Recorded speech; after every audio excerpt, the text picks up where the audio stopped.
Welcome to the Across the Pond Sports Network's WNBA podcast, Across the Pond Liberty. I'm Stacia. And I'm Kirstin.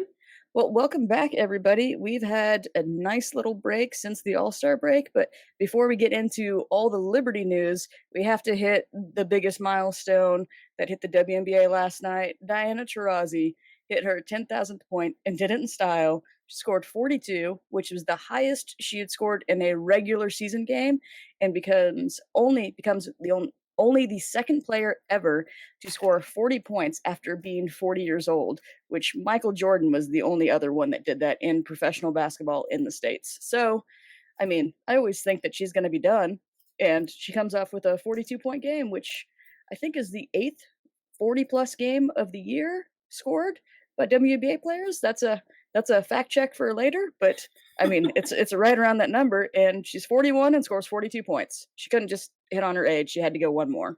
Go Taurasi. Taurasi, she is on one, and we've been speaking about this like a couple episodes ago about when do we think that Taurasi's going to retire, and I think our consensus was exactly this. She's still playing well. She's still playing exceptionally well for her age as well. But I think she's holding out. She's hitting these milestones, and she is doing it in style, just like we said. So it's just really cool to see her make these milestones, and especially 42 points, BG 42. Just throwing that Ooh, out there. I think that's kind of cool. that's nice.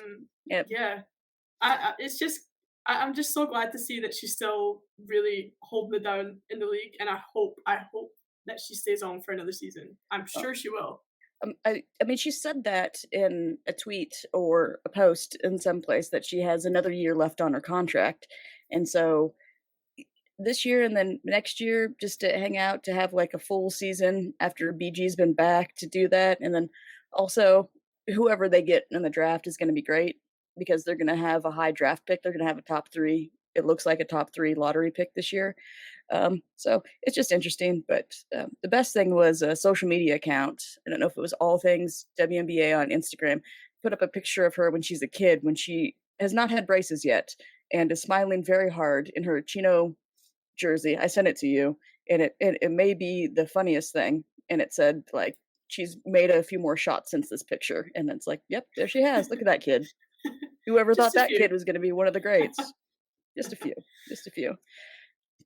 All right, well, back to Liberty news. So we took our nice little break right before the All-Star game, and before we get into my favorite part of the All-Star weekend, we were both wrong, and Team Stewie's team won on the back of Jewel Lloyd, and Jewel Lloyd, the WNBA upped their game this year and actually got her a good trophy, which Kelsey Plum talked about since she got a baby trophy last year, and now Jewel's got a big one, and I mean that shocked me because they handled them. So go Jewel, and I guess Stewie knows better than us. Well, I mean, I guess yeah, she does about picking her team because I thought the Aces were going to run this, but I think the Aces may have had too much fun like the night before, on their party bus or here you go out in Vegas. But go Team Stewie and go Jewel. Yeah, no, it was really fun watching it. I was on my holiday. I was in Toronto at the time and got to watch it live, which was really cool to see it on an actual TV channel, not to watch it on the WNBA League Pass. I saw it on a Ooh, TV channel. nice. uh, and it was really fun to watch. We had BG with her dunk. She also performed really well, and then Joe Lloyd. I mean, she stole the show. She did steal the show. Yeah. She was it 31 points that she scored. I think it was 31 or 31. I think it was 28. 28, 28. 31. It's been a while. I was like, it's gone, but yeah, it's up It's there. been a hot Yeah. second. And it was her parents' 40th anniversary. She was dedicating that game to them, and she got MVP. So I think that was a very fair dedication. But yeah, you're right. We were completely wrong. We thought that Aegis team were pretty much set to win that. I mean, it was an aces stacked team. Like how Yep. you know they all play together, and but that's the thing with the All Star game. Like it is just a lot of fun, and it's not like if you have a team full of aces, they're just gonna go hard and they're gonna absolutely kill everyone. Like it is all a bit of fun. So it was really nice that Stewie came away with the win. Yeah. At Uh, James, that's aimed at you. Yeah, there you go. Way to go, Team Stewie. I mean, as you and I have said, and I don't know if we said this on the podcast or just um, like amongst yourselves, there's 4 regular season games between the Liberty and the Aces this year, and now we got the Commissioner's Cup game, so it's going to be 5. And if they do meet in the final, that could be potentially 5 games. And I told you, like, all they have to do is win 4 out of those 10 games, one for the money for the Commissioner's Cup, and then 3 in the finals if it happens. And most importantly, just win the 3 in the finals. They don't have to win 6 or 7 against the Aces. Just gotta find your little nook and do that. So, I mean, we'll see. We'll see what happens. I mean, we're saying that, and they're gonna be playing on Sunday, so that's another thing. But All-Star Weekend, Jewel stole the show for the All-Star game. But I mean, there was no one more talked about than Sabrina getting 37 points on the 3-point in the 3-point shootout, becoming the 3-point champion. It was ridiculous. Wow. Wow.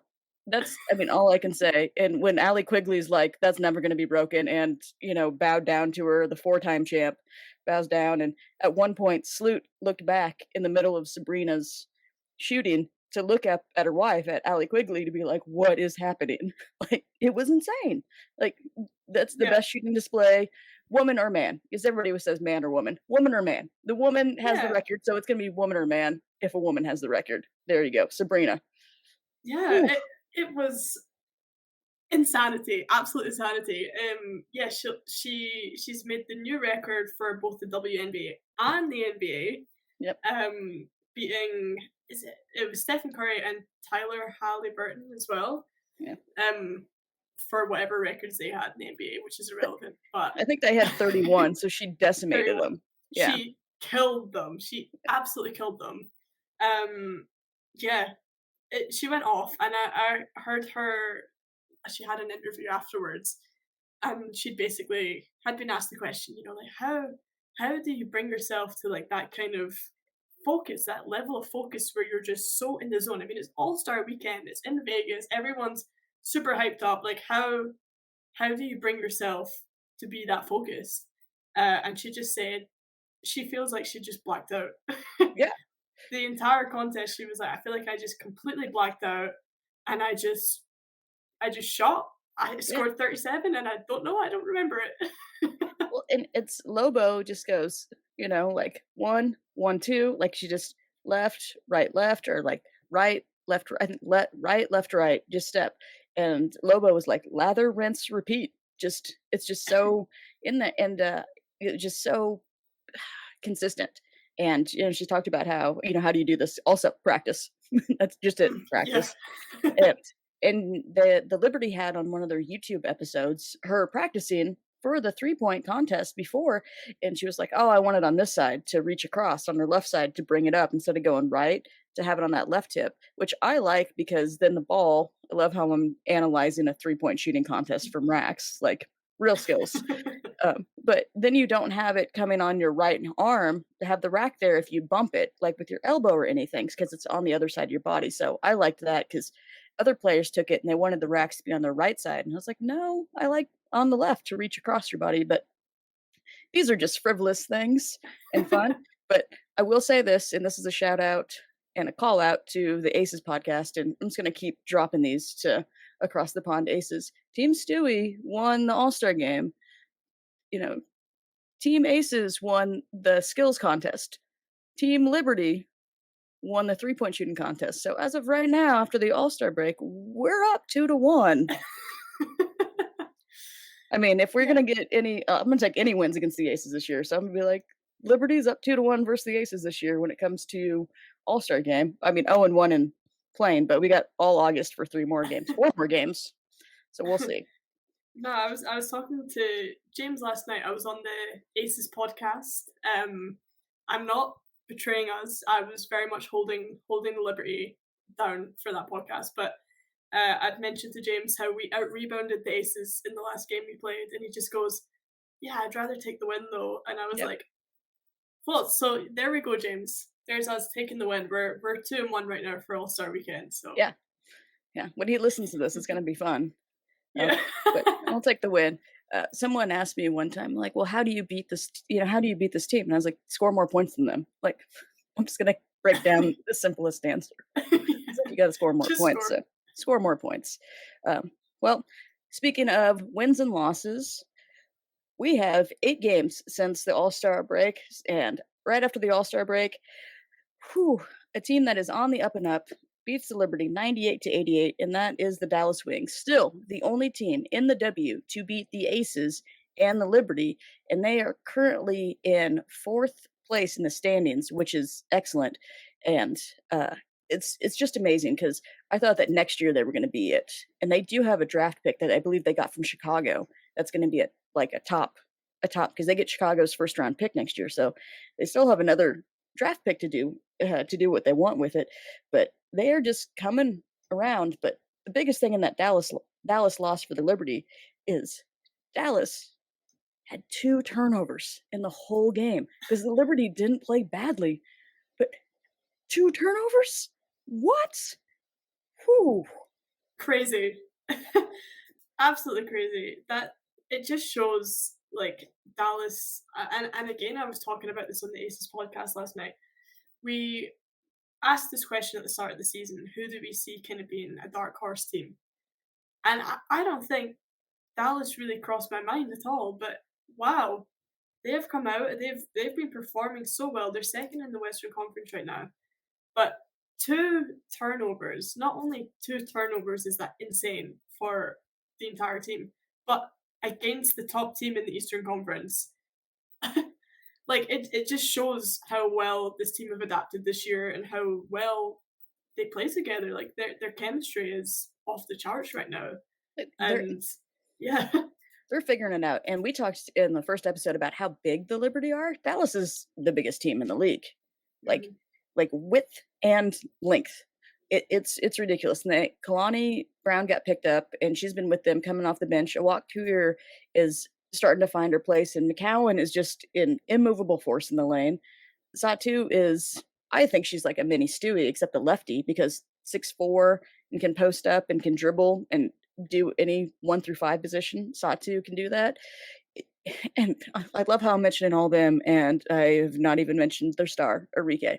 Like, and then you have one of the best scorers in the league that players have said, Taurasi and Sue Bird have said, like, Enrique is the one to watch for guards. Yeah, Dallas. she Dallas. she's insane. Like Dallas are great and Arike, like words like I can't even think of the words. She is such a fun player to watch. She's such an electric player to watch. And same with Setu. I just think she's so versatile and she is just the embodiment of this kind of new era of basketball players that we're seeing in the league right now. Yeah, it's gonna be great. And the Liberty played well in that game. That's the other thing that's just insane. It's just Dallas outscored them by 13 in the 3rd quarter, and that's what won it. And they also had Dallas had 80 field goal attempts, just little tiny things. I'm like, they may not like you get 80 field goal attempts in 40 minutes. I mean, come on, it's insane. Yeah. Yeah. Well, and I will have to brag because I'm about 8 hours away from Dallas, where I live, and I have bought my tickets to the Wings versus the Liberty on September 5th, which is going to be like one of the last 5 games in the season for the Wings and the Liberty. So they're both going to be fighting for playoff position for home court advantage because I believe they'll both get in. And so it's going to be an important game and it's gonna be awesome. Super pumped for it. My mom Yeah. and my friend are going, and so I mean, literally the next day that we record, I'll be like, "Kirsten, all this stuff happened." So I'm very excited to see That's everybody. awesome. Oh yeah, That will got be to, so cool. That oh will be yeah. so cool. I'll have to do like some nice little videos to put on the socials for everybody. For sure, for sure. All right, so Dallas loss, and then 4 wins in a row, starting with Washington, which was just a solid win for the Liberty. There's nothing too special about it, except for the fact, I mean, nothing too special from everybody. Um, just a good win, and Washington's still hurting without Deladon for her to come back after ankle injury. But we have harped on this whole season. And who is showing up right now? None other than former MVP Jonquel Jones. 27 points, 11 rebounds against Washington. She is showing up, and couldn't be a better time to show up. No, you're totally right. I mean, we spoke about this briefly before we started recording that, whilst we've got Dawson out, and hopefully, she does come back soon, it's really nice to see, and we will get on to all the other games as well, but it is really nice to see that Jonquel has just been performing. She has been MVP Jonquel these past few games, these past few weeks, and it's just really exciting that when Dawson starts getting integrated back into the team, back into training, yes, she won't be super in shape, but we have Jonquel right now who is performing so well, and that is just going to make it so much easier for Dawson to then transition back. So awesome game. I'm I'm just so chuffed to see it because we have been going on all season on this podcast about Jonquil, and it's just finally. Finally. Well, and this is a good segue because I've talked about how much I want to see first quarter, second quarter, third quarter. We're in the third quarter right now. They're 20 and 6 games into the third quarter of the season. And in the third quarter of this season, the team is averaging 10 and a half offensive rebounds a game and 29 and a half defensive rebounds a game. So in these past 6 games, 40 rebounds a game, which is a 1.6 improvement from the second quarter and a 3.7 like rebound improvement from the first quarter. So they're steadily increasing the rebounds, and this is, I think, directly related to John Quell being healthy. So there's a lot of stats that are very similar, but if you have almost gone up by 4 rebounds since the beginning 10 games to like this section of games, that is going to be huge against the Aces. One, because you're getting more putbacks offensively, and two, because we can't allow the Aces to get offensive rebounds to have lead to their putbacks because that killed us the first time we played them. So one of the third quarter statistics that I'm very fond of the rebounding. Yeah, and again, like I also mentioned this on the podcast last night with James, is that when we play the Aces, Candace Parker is out right now. Yep. She's got her fractured foot. So when we play this weekend and probably for the next few weeks, I think for the foreseeable, she's not going to be playing. And she's been what like the top, if not top two rebounders for that team this season. So that's going to be a big one. Not having Candace playing while simultaneously us having John Quill playing so well. We have such an advantage right now, and we're gonna, despite us, like I said, we did out rebound them last game, but we're gonna be able to really hammer that home this time, and I think that is gonna be key to playing the Aces these next few games. Well, and not only with Candace out for rebounding, her intelligence and her more as a defender because Kia Stokes is a good rebounder and can put him back and has a decent shot, but she doesn't look to score the way that Candace does. So that's another improvement. And I'll be looking forward next week when we can analyze the actual game instead of hoping for all the things. Oh I, yeah. John Quell comes back in the Washington game, and then they play Indiana. Last time they played the Fever, it went to overtime because they kind of just lost their minds at the end of the game, but they just murdered them and then won 101 to 83. And it was kind of like the first time they played the Fever, where it was just like, hi, kids, welcome to the league. And it just made me so happy. And that also makes me happy because to see the improvement and them just being like, we need to kill them and just have that mentality going into it was just so nice because they needed that game. And I mean, there it was 101 to 83. Yep. It was Yeah, they murder. they killed them, and looking at the scores as well, they actually only won 2 of the quarters that they played in that game, but they came out in that first quarter and scored 44 points. Murders. 44 points in 1 quarter. Insane. Uh, And the rest of the game was, like, fairly balanced out, but that is just a real, like, "We messed up last time. Absolutely not. We are killing you. This game is over." And it was over in that first quarter. it's the same. Like, they scored like 35 or 36 points the first time they played him, and we're up by 20 at the end of the first quarter, like the second game of the season. And then this one, I think they set a WNBA record for most points in a quarter. It was definitely a Liberty team record. And if it's not a WNBA record, be like, who scored 45 points in a quarter? With, like, a longer shot clock from, like, the past, or it had to be recently, but I don't see that happening, so I'm like, I think they have that record, but again, that was a couple weeks ago, so I'm sure it was said on the pot or on the game when it was broadcast, but it has to be, and I think they said that, but again, that's a fact check for someone else out there, but yeah, so they go from killing the Fever, right? And then the leading scorer in that game against the Fever, also nice, it was Betnijah with 22, and I said this to you before we started I was gonna say broadcasting, recording, that in the past 8 games, 5 different players, all 5 starters have led the team in scoring at one point. And you score 101 points, and Betnijah scores 22. It's just all level out and just great team basketball. But I'm not gonna dwell on a Fever game. I'm gonna talk about games where they can actually show improvement during the game instead of just the murder of Indiana. So next game was Seattle. They play Seattle. They're down 18 at one point in the third quarter, and they come back and win 86-82. And throughout that whole game, I just kept watching because I'm like, man, Sabrina's got a lot of rebounds. And then in the later parts of the game, I'm like, oh, Sabrina's hit like Betnijah for like 3 or 4 back doors for layups, but she hasn't scored much. Is she close to a triple double? Like I was literally going through it in my head, and I looked on the stats, and then right after I looked up the stats, it was like she had 10 points or 10 rebounds, 10 assists, and 6 points. And I was like, you got to get 4 points, girl. You got to get 4 points. And she did. She had 12. She ended up with 12 points, getting those free throws at the end. 12 rebounds, 12 assists for her fourth career triple double, just second all time because Alyssa Thomas is killing everybody right now on triple doubles. And they come back and win 86-82. And our girl Jonquel, gonna we've harped on her, so we're gonna help her up, bring her back up. 17 rebounds against a very feisty Seattle team and Gummy Whitcomb, and all of them. Yeah, Oh, it was a really great game. I'm so chuffed that Sabrina got that triple double. I mean, for someone, this is what really gets me about Sabrina is that for someone of her size, like she is not the tallest player on the court at any time when she's on there, but she consistently gets a lot of rebounds, like yep. more so than you would expect for a player of her height. But to get 12 rebounds in one game is just insane. Plus 12 assists, plus 12 points, crazy.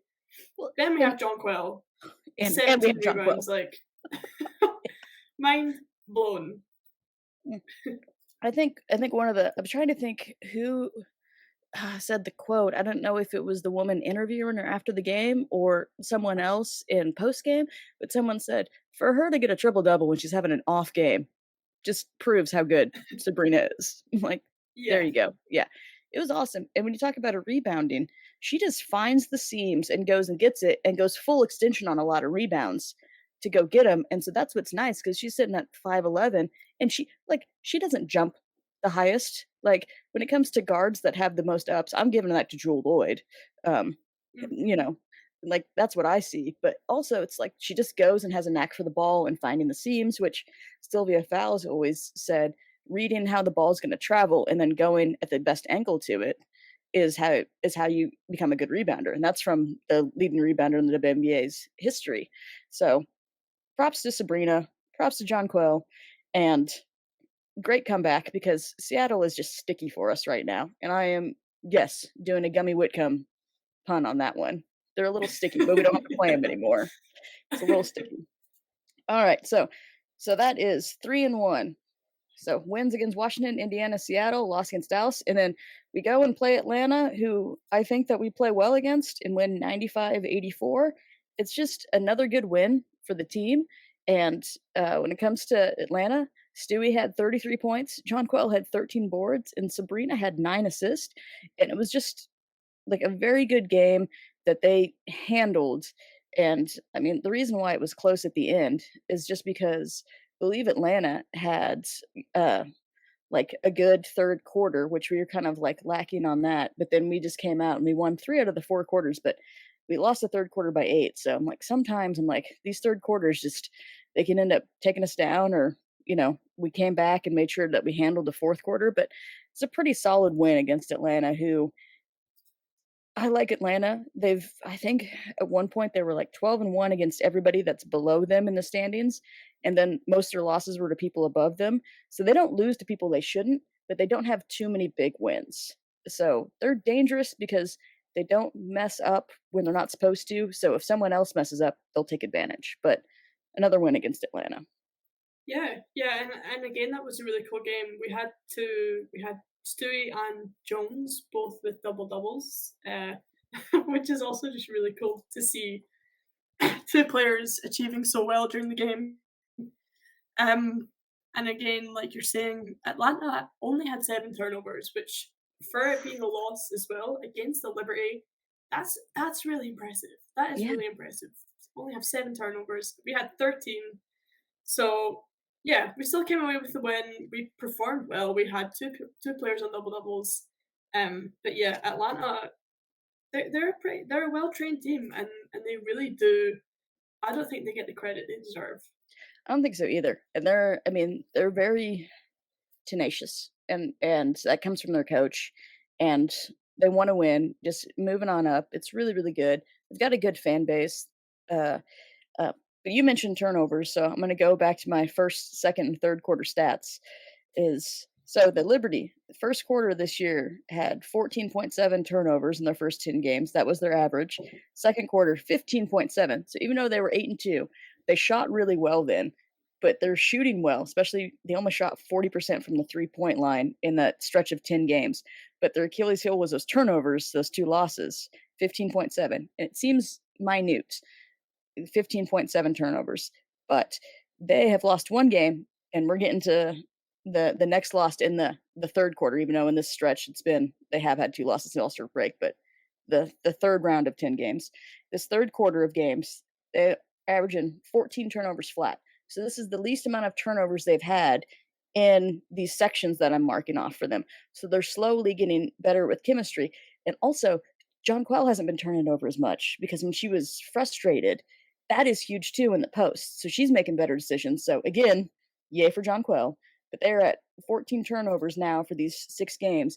And if that just keeps dwindling by like one more, if they average like 13 in that last game, then in that last, like in the fourth quarter of the season, then when playoffs come, aka overtime, then they're going to have that just base that is going to be very good for them because they've averaged about 24 assist a games consistently through the first 3 quarters. So just one more possession where you get a shot, or two more possessions where you get a couple Mhm. shots, and then with more offensive boards coming in, this is what's going to just put them where they need to be. And I don't know why I'm swimming with my hand, but it works. Yeah, so that's what I'm seeing on improvement from them. So this is a happy podcast coming back Yeah, after this All-Star break. this is a really great podcast. Like lots to catch up on, but it is really good to see, especially that was one of our kind of team wide issues that we were talking about. It's like third quarter, our energy in the third quarter and our turnovers. So it's nice to hear that the turnover rates are improving. Yes, very much so.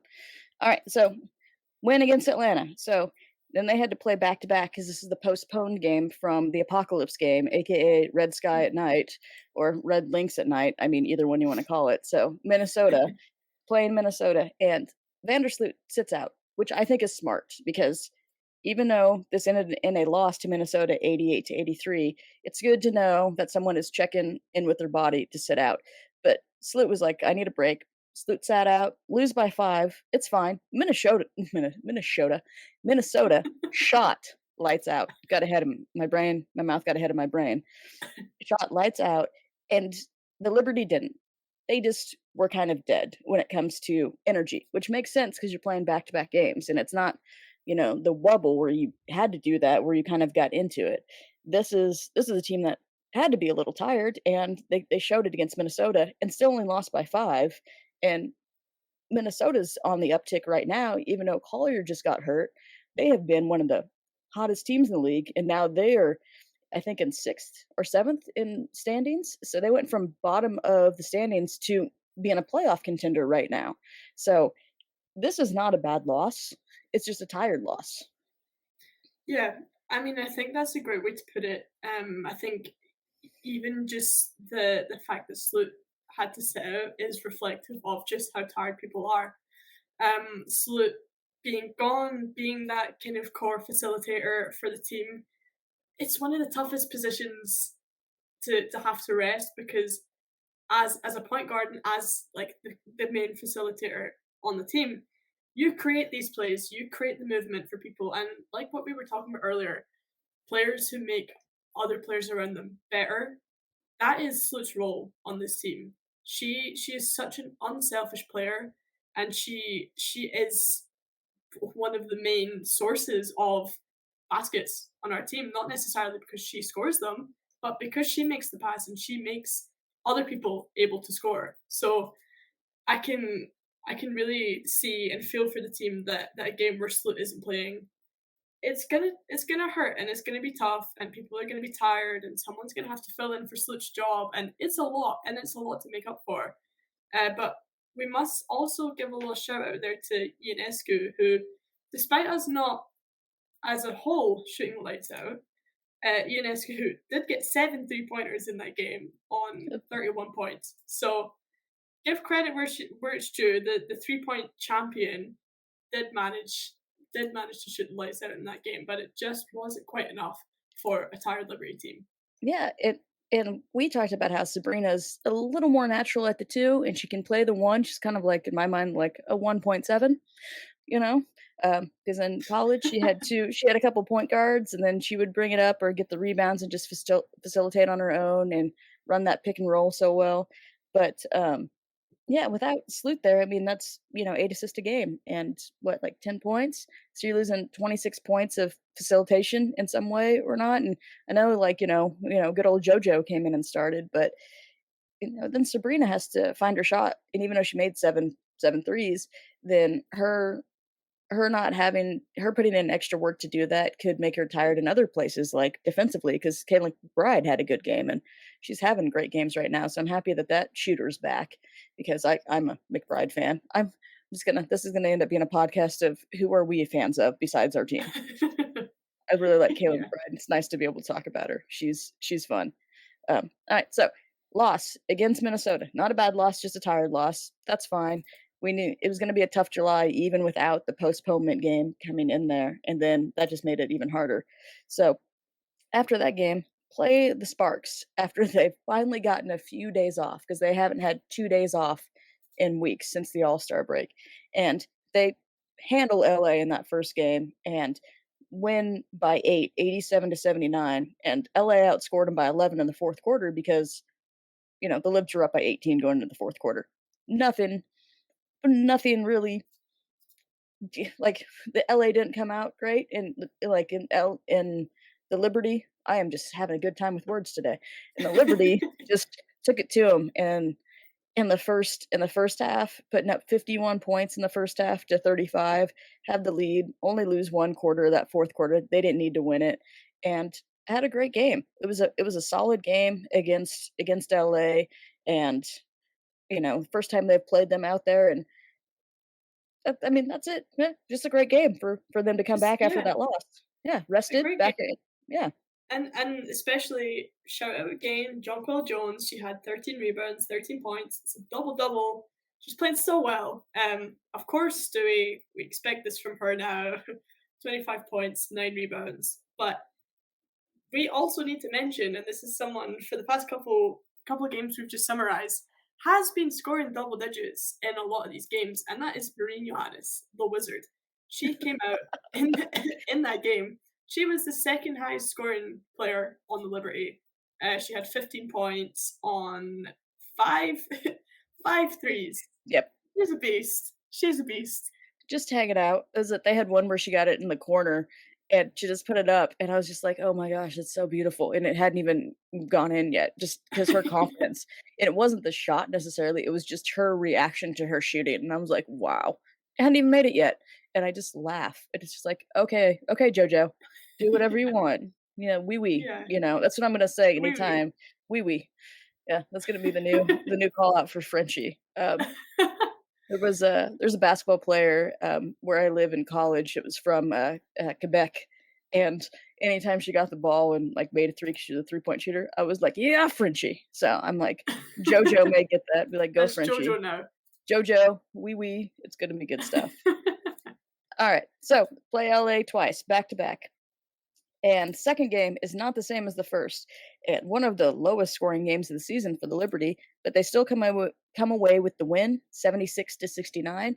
And even though this wasn't like a superb defensive game because neither team shot well, it's still nice to hold a team under 70 points. So there is some defense in there. But the biggest thing is the Liberty outscored them in the fourth quarter, I believe, by 10 or 11 11. 11 in the fourth quarter of this game, and, yeah, by 11, so LA outscores us by 11 in the first game, but it doesn't matter because we have a huge lead. This time, the lead, getting outscored by 11 does matter. 76-69, win by 7, and the story is we had all 5 starters in the past 8 games have led in scoring. This time, it was Sloot's turn as she scored 20 points in the second half and 12 points in the fourth quarter and hit some threes, which she's struggled with this year in that fourth. So taking that break, good job on you, Sloot. Because I'm like, if these are gonna be how you're gonna come out playing with these legs and these shots, I will take you taking a break. Yeah, I'm no, good. she had an awesome game. Also 6 assists, 7 rebounds, and this is just another hit on my point earlier that Slit is also one of the smallest players on the court when she's on. She's getting 7 rebounds. Most games she gets 4, 5, 6 rebounds a game. I think that's just really awesome to see. Jonquel, 9 points, 8 rebounds. Not her best game for the past while, but sometimes another player is going to take the shine and we can deal with that, and it just means that she's going to have more hunger to come back and just absolutely smash the aces. Well, and hey, that's nice, nice. I I like the biggest thing. John Quell scoring, John Quell rebounding has been huge. Those are the two things we're focused on. But just her being healthy and feeling comfortable and enjoying the game has been one of my favorite aspects of watching them play since the All Star break because she had so much joy. At one point during a game, she tried to do behind the back pass and there was no space for it, and then just laughed after the turnover happened. Back when she was on defense, and I haven't seen that joy from her this whole season, and that's huge because you're not frustrated with yourself. I mean, you're upset that you didn't do it, but, like, in a way that you can still recover from, and that switch to be like, "I messed up, next play," hasn't been there as much. It's just been like, "Damn it. I don't like, just the struggle has stayed on her face and in her play, and the biggest thing, besides the points and the rebounds, which are incredibly important, less turnovers and less fouls because she's healthier, so she can move better, and that is huge because even just her being in the lane and disrupting shots means other people have a chance to get rebounds because she's not fouling as much, and then less turnovers, more shots.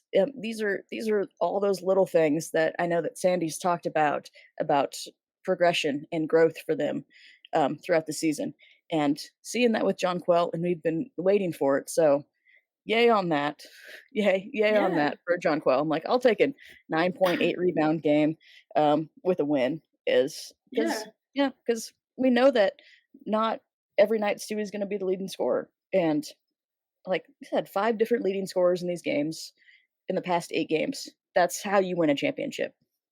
yeah, absolutely. And I think the point that you're making about Jonquel and seeing that kind of smile on her face again, seeing that energy back, and seeing her just enjoying basketball, that is something we haven't seen a lot of this season. She has really struggled with um, coming in, when she would get a foul or when she would get turnovers, she would be so evidently frustrated, and that would translate into her game. And this was an issue almost every single game that really frustrated me to watch, is to see her frustrated and letting that impact on her game and her ability to perform to her very best. And this is something that I've considered a lot for my own personal playing basketball, is that it's great to have the skills to be tall, to be strong, to be able to do everything. But one of the hardest things about playing basketball is actually learning how to control your mentality. Is learning how to control your mental state and how to maintain focus, how to not let frustration get to your head. It's so incredibly difficult to do.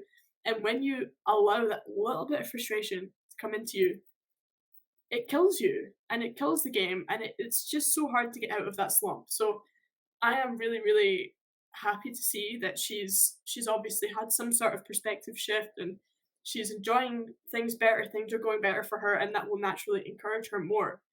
Um, and it's just really great to see, and it's super exciting to know that with her in the space she's in now, with the comfort that she now has, we are now coming into the most important part of the season. We've got more games coming up. We've got big games against the Aces. We've got Commissioner Cup final. Jonquel's in a good space. She's performing well. She's enjoying the game more, and I'm just excited to see it. Yeah, that's a great summation of it. I think I coached softball this summer with a bunch of 13 and 14-year-old girls, and I always kind of like tell them after they mess up in practice and then if they stop, I was like, you cannot let one mistake lead into two or three more mistakes because then it's just going to get bigger and it's going to be more frustrating. And a couple times at the end of the season, there was like a little mistake here and they recovered and then figured out a way to get out. So what you're saying is just adding on to that is just so perfect. And I think I commend John Quell, like you said, like that shift and also the liberty because they've talked about that, about how this is a place where they want to grow and do what they can and work with the team. And so I also just think the coaching staff and teammates to be like, you're there. And we've been, like I said, very critical because we know what she can do. And it's like, okay, criticism here and then support. And then which way are we going to fall in to do that? And that is something that is a very fine line because sometimes people need to just just get knocked down a peg and then sometimes they need coddling so then they can feel support to get better and whatever is going on in the Liberty locker room, Liberty practice is working right now because John Quell is back. They're figuring it out. They have this last 8 stretch of games, they're 6-2, they're 20-6, sitting behind the Aces, which is just, oh my gosh, my mom was just talking about the Aces the other day. She's like, they good. Like that's about it. Like good. Yeah, And they she's good. she's fallen in love with Chelsea Gray over the past 2 years, and she's like, "And then that Kelsey Plum, and then," and I'm just like, "You haven't even mentioned Asia, who's got 2 MVPs," and she's just, just it's just like, "Oh gosh, it's not gonna stop."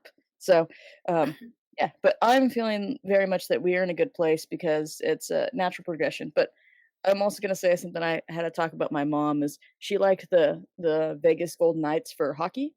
She really liked them at Mhm. the start of the year, and they ended up winning the Stanley Cup. And Boston was the best team this year, the whole year.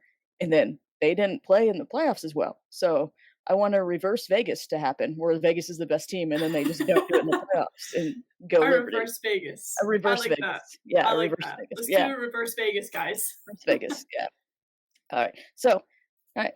This tonight, the rest of this week. Tonight, they are playing at Minnesota, and their Liberty are surprisingly better on the road. They've got 4 of their 6 losses are at home, only 2 are on the road, whereas Vegas is undefeated on the road, or undefeated at home, and so we're a little opposite.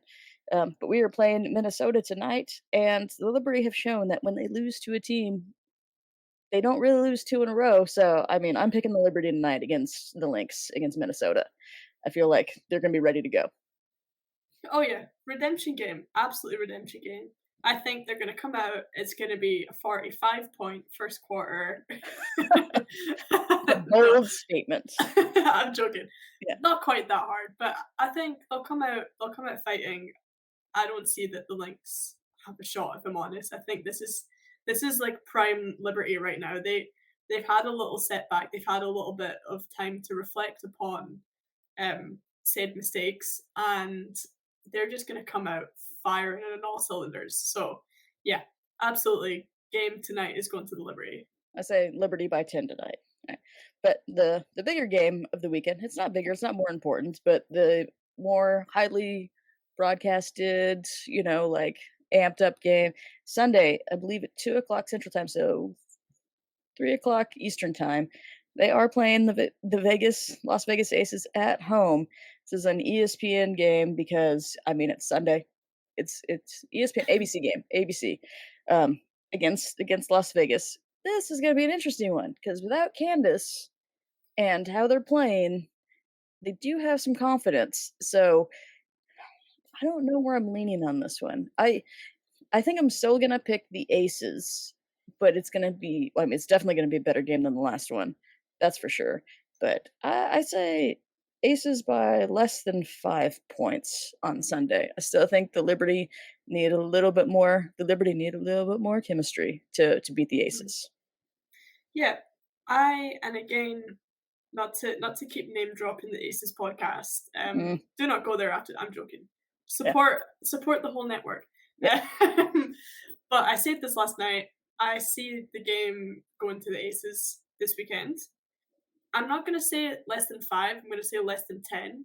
Um, I see the game going to the Aces, but I think that this loss, if it happens, is only gonna serve to just give the Libs more drive for when that Commissioner's Cup final game comes. So, yeah, I'm gonna give that the loss this weekend to the Liberty and say that in the long run, it's gonna be beneficial for us. yes, very much so. I agree on that one. So we are we are not having an undefeated week. We're gonna go 1-1. Win against Minnesota, loss against Vegas at home, uh, and they'll beat Vegas at home sometime this year. The Aces are not gonna be undefeated at home this year. I mean, yeah, Absolutely not.